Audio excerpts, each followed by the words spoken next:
Thanks for watching. This is this video. You probably won't need to watch the whole thing, but if you've ever experienced this problem where it is so bright, I actually turned it on with the gimbal cover on, and I got it up in the air. Obviously, I took the gimbal cover off before I launched it, and everything just looked super washed out. And I had the ND4 lens on, but it really didn't matter because the Mavic Air has auto sensing for colors.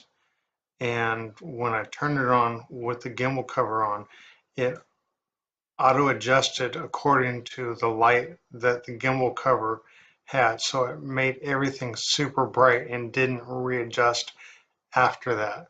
So this is more of initial settings. Do not turn it on with the gimbal cover on.